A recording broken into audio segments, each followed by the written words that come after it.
بات یاد رکھو، بات سے بات نکلتی ہے. یہ جو آج کل کی نئی جنریشن ہے نا لڑکیوں کی، بیان خواتین بھی سنتی ہیں اور پھر بہت طنز کرتی ہیں کہ یہ ہمارے خلاف. جو بات ہے وہ تو کروں گا نا، ساس بھی تو خاتون ہی ہے نا جس کی حمایت میں بات کر رہا ہوں میں.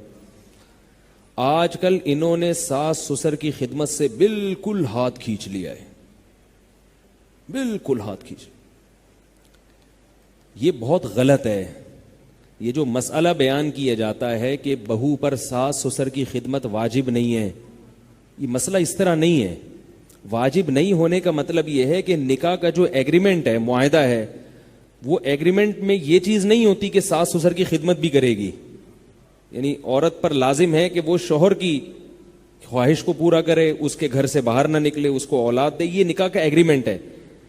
باقی اخلاقیات بھی تو کوئی چیز ہوتی ہے نا. آپ بس میں سفر کر رہے ہوں، کوئی بوڑھا آدمی بیچارہ ہانپتا کانپتا ہوا کھڑا ہوا ہو اور آپ کو پتا ہے کہ 1-8 گھنٹے کا راستہ ہے، آپ اس کے لیے سیٹ چھوڑو گے کہ نہیں چھوڑو گے؟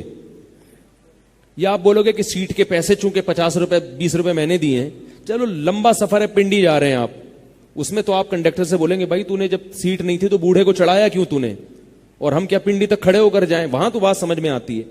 آدھے گھنٹے کا سفر ہے، 15 منٹ کا سفر ہے، آپ نے 20 روپے دے دیے، بیٹھ گئے آپ. اب ایک بیچارہ ہانپتا کانپتا ہوا بوڑھا کھڑا ہوا ہے، تو آپ کے لیے سیٹ دینا واجب نہیں ہے اس کو، کیونکہ سیٹ کے پیسے کس نے دیے؟ آپ نے دیے، پہلے آپ آئے ہو. لیکن اخلاقیات کیا اس کو گوارا کر؟ وہاں کوئی باشعور بندہ بیٹھا ہوگا، اس عمل کے بعد آپ سے محبت کرے گا وہ؟ ہے بھائی، یہ تقریر سن کے وہ خوش مطمئن ہو جائے گا کہ بھئی پیسے میں نے دیے، میرا حق ہے. ٹھیک ہے، پیسے آپ نے دیے، آپ کا حق ہے، لیکن ایسے موقع پہ ذرہ برابر بھی انسانیت ہو تو انسان اس بوڑھے کے لیے جگہ چھوڑ دیتا ہے. چھوڑتا ہے کہ نہیں چھوڑتا؟ تو یاد رکھو، جب رشتہ قائم ہو گیا میاں بیوی کا، تو عورت کے لیے شوہر جیسے قابل احترام ہے، اس کا باپ اور اس کی ماں بھی قابل احترام ہے. ان کا خیال کرنا عورت کی اخلاقی ذمہ داری ہے. اگر ان سے وہ تمیز سے بات نہیں کرتی، ان کی خدمت جو ضروری خدمت ہے وہ نہیں کرتی، تو وہ یہ نہیں کہہ سکتی کہ مجھ پہ واجب نہیں ہے. ایسے تو پھر شوہر بھی بہت ساری چیزیں، شوہر یہ جو آج کل اتنا خرچہ مرد اپنی بیویوں کو دے رہے ہیں، یہ مردوں پہ واجب تھوڑی ہے. میرے پاس خواتین کے فون آتے ہیں نا، نان نفقہ نہیں دیتے ہمارے میاں. میں کہتا ہوں صبح ناشتہ ملتا ہے؟ ہاں ملتا ہے. دوپہر کھانا ملتا ہے؟ ہاں ملتا ہے. رات کھانا ملتا ہے؟ ہاں ملتا ہے. سال میں 4 جوڑے بنتے ہیں؟ ہاں وہ تو بن ہی جاتے ہیں. تو اور کیا چاہیے؟ کہہ رہے جی نہیں، وہ جو نان نفقہ ہے، جو نان نفقہ ہے وہ تو مل نہیں رہا. تو میں نے کہا یہ کیا ہے؟ میں نے کہا گھر کی سہولت میسر ہے. ہاں بھی گھر تو دیا ہوا ہے میاں نے، نان نفقہ نہیں مل رہا.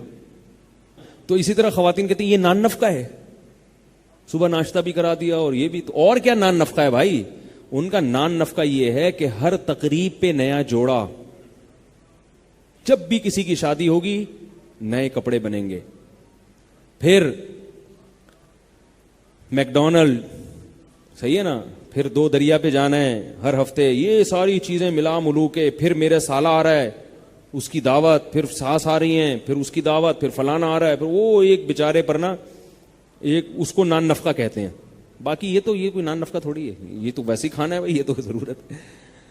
تو بھائی وہ بھی تو اضافی خرچ کر رہا ہے، تو آپ کی بھی ذمہ داری ہے کہ آپ بھی اخلاقیات کے معیار پہ پورا اتریں. باقی یہ بڑا گمبھیر مسئلہ ہے کہ میں یک طرفہ بات نہیں کرتا. بعض دفعہ ساس اپنے ساس ہونے کا بھی ناجائز فائدہ اٹھاتی ہیں، وہ ہر وقت ذہنی طور پہ ٹارچر کرتی رہتی ہیں. یہ بھی ہوتا ہے.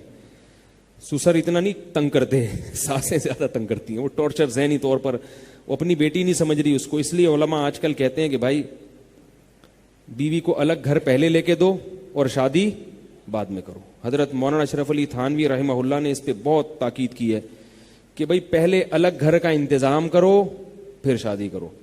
ہاں جس کے پاس گنجائش نہیں ہے تو ایک الگ بات ہے، لیکن ہر گھر میں ایسا نہیں ہوتا. بہت ساری جوائنٹ فیملیاں میں جانتا ہوں بہت تمیز کے ساتھ رہ رہے ہیں، کیونکہ جوائنٹ فیملی میں رہنے میں جو برکتیں ہیں وہ الگ الگ رہنے میں نہیں ہیں. لیکن اس کے لیے پھر دل بھی تھوڑے سے بڑے ہونے چاہیے.